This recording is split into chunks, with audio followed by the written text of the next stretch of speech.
জুলাই মাসে যখন উত্তরবঙ্গে বিশেষ করে এই দার্জিলিংয়ের দিকটায় প্রচণ্ড পরিমাণে বন্যা এবং ধস নামছিল, ঠিক সেই সময় আমরা ঠিক করলাম উত্তরবঙ্গ যাব। আমাদের ট্রেনটা ছিল শিয়ালদা থেকে ওই 3টে নাগাদ তিস্তা তোরসা। ভাই বোনেরা এবং বন্ধুরা মিলে বেরিয়ে পড়লাম উত্তরবঙ্গের উদ্দেশ্যে। তবে কোথায় যাচ্ছি উত্তরবঙ্গের সেটা বলবো। ট্রেনে ওঠার পর কিছু ঘন্টা পেরোতে না পেরোতেই এতটাই একঘেয়েমি লাগছিল যে ইনি তো সিটের উপর উঠে দাঁড়িয়েই পড়েছেন। আমরা যেহেতু রাতের খাবার নিয়ে গেছিলাম, তাই সন্ধ্যের খাবারের জন্য ওই ট্রেনেই বিক্রি হচ্ছিল ঝালমুড়ি এবং তারপরে আমরা খেলাম গরম গরম লিকার চা। আর তারপরে এলো রাতের খাবার। বিশ্বাস করুন, এই ভুলটা আর জীবনে আমরা করব না।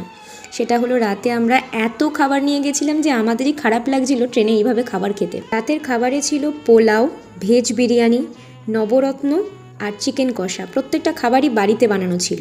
আমরা ভেবেছিলাম গরম ততটাও হবে না, তাই নন এসিতে ট্রেনের টিকিট কেটেছিলাম। কিন্তু রাত বাড়তেই এতটা পরিমাণে গরম লাগছিল যে আমরা ট্রেনের গেটের সামনে সারা রাত কাটিয়েছি। এইভাবে যেতে যেতে রাত 1টা 2টো নাগাদ আমাদের ট্রেনটা ফাইনালি নিউ জলপাইগুড়ি স্টেশনে পৌঁছেছিল।